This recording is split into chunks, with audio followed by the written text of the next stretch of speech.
Hey, it's Sharon May again. Good afternoon. I'm coming to you live on a Saturday at the weekend today for my day 12 of my 14-day video challenge with the Ray Higdon group.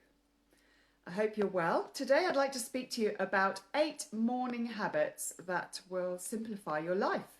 I was reading an article the other day and I thought it would be really helpful to share these tips with you because I know it could get quite stressful during the day. I don't know if you have children or whether you have a job or you work from home. Either way, it's always quite stressful getting ready in the mornings to start your day in the correct way. So there are a few tips here that I just thought I'd share with you today. I hope you're having a wonderful weekend so far. So let's get straight into it, shall we? Okay, number 1, you need to work out what you're going to be eating and drinking the following day. Now, I'm not talking about completely meal prepping all of your meals. I mean, yeah, if you can, that would be ideal, of course, and save you a lot of time and energy. I'm just talking about just having an idea in your mind of what you're going to be having. So that way you can literally go to the supermarket if you haven't got what you need in, or yes, you could prepare it the night before if you're very organised. A thing I like to do is to have some overnight oats. So that's always quite a good one to sort of make, leave in the fridge overnight so that it's just there for you in the morning. So anything to make your life easier, they're suggesting to do, and I think that's a great one. So that's the number 1. Also, if you take supplements or vitamins or you have things that you need to lay out, just make sure you literally lay that out so it's all ready for you, so you're not scrambling around in the morning. Okay, number 2, wake yourself up correctly. What do I mean by that? Well, most of us will wake up with an alarm clock, unless you're fortunate enough, to wake up naturally, or maybe you work from home and you don't have a job to go to. But as soon as that alarm goes off, please don't be tempted to press the snooze button. You need to just get into the habit of turning it off and getting straight up. That way, your body is just getting ready, as soon as you wake up. Otherwise, you're going to feel really groggy later on in the day. I don't know if any of you actually do that normally, but I've actually got into a great habit of literally turning the alarm off and getting straight up. If you struggle with that side of things, my suggestion would be, and as I know a few friends of mine who do this, is to actually put your alarm clock away from the bed, so the other side of the room, or if you use your phone, the other side of the room. That way you've literally got to get up to turn it off. So try not to press the snooze button, because what happens is you need natural light. So as soon as you're up, try and open your curtains or open your blinds and get that sunshine in, if you're lucky enough to have sunshine, or at least daylight. Trigger the hormones in your brain to say it's time to wake up and start your day.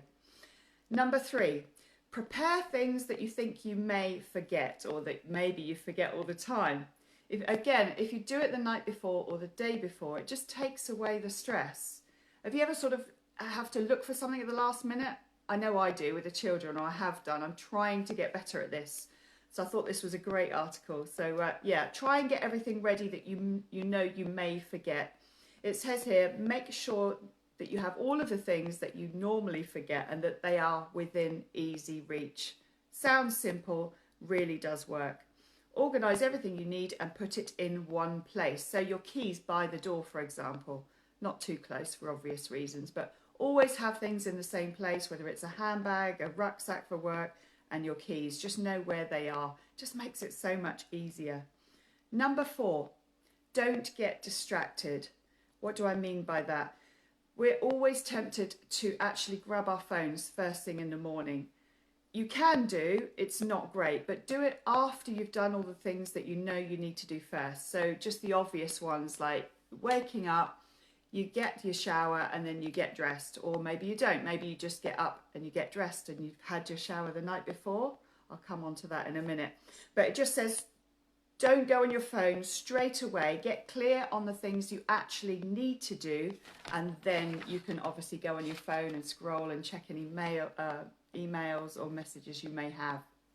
Okay, so that was number 4. Number 5, shorten your getting ready process. It can take time, especially for us ladies.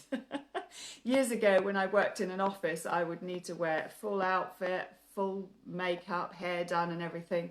So that always took me a lot longer. Today, it's not so bad because I'm lucky enough that I work on my home-based business. I do have the school run to do, but I don't, a bit of makeup, brush the hair, and off I go. But if you struggle with, getting everything ready in the morning, why not try a timer and just have that in your bathroom so you limit the time actually in the shower, because things like that can all take time, especially for us women. And it says here, if you have long hair, it may be an idea to wash it the night before. It just saves a bit of time. You can even wear it in maybe a plait or a braid. That way you can wake up and your hair's already wavy and lovely for you to hop off to work in the morning. Also, lay out your clothes. That really helps. So lay everything out that you're going to need. It's all about forward thinking, and it just takes that stress away.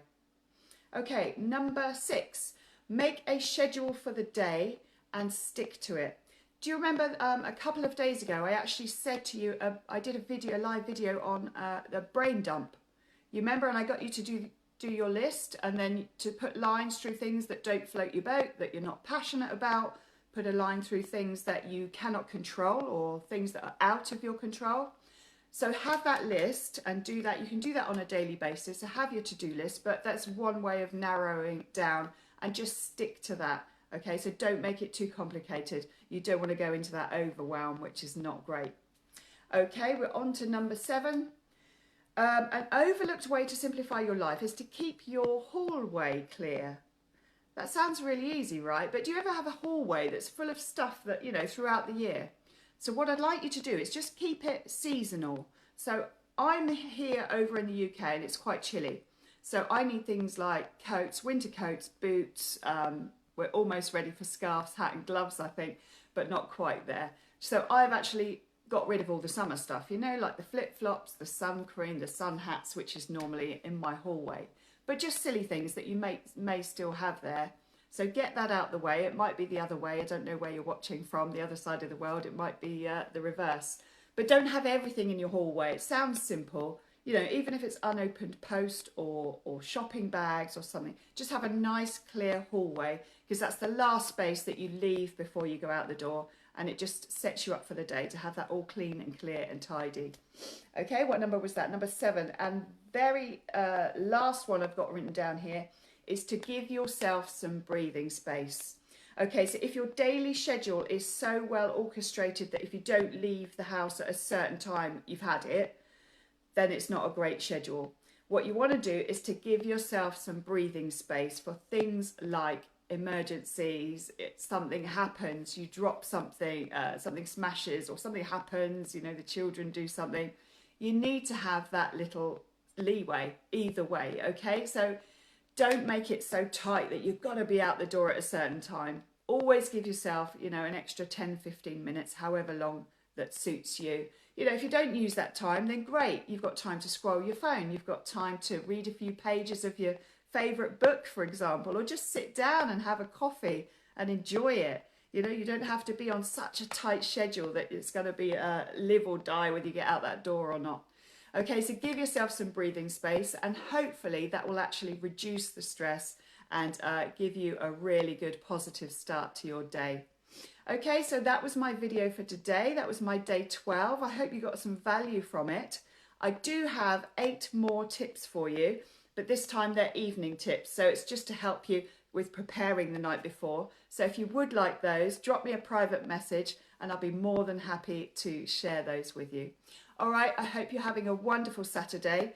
Enjoy time with your family and with your friends, and I will be back online again tomorrow for my live day 13 of my 14-day challenge. All right, have a good one. See you soon. Bye.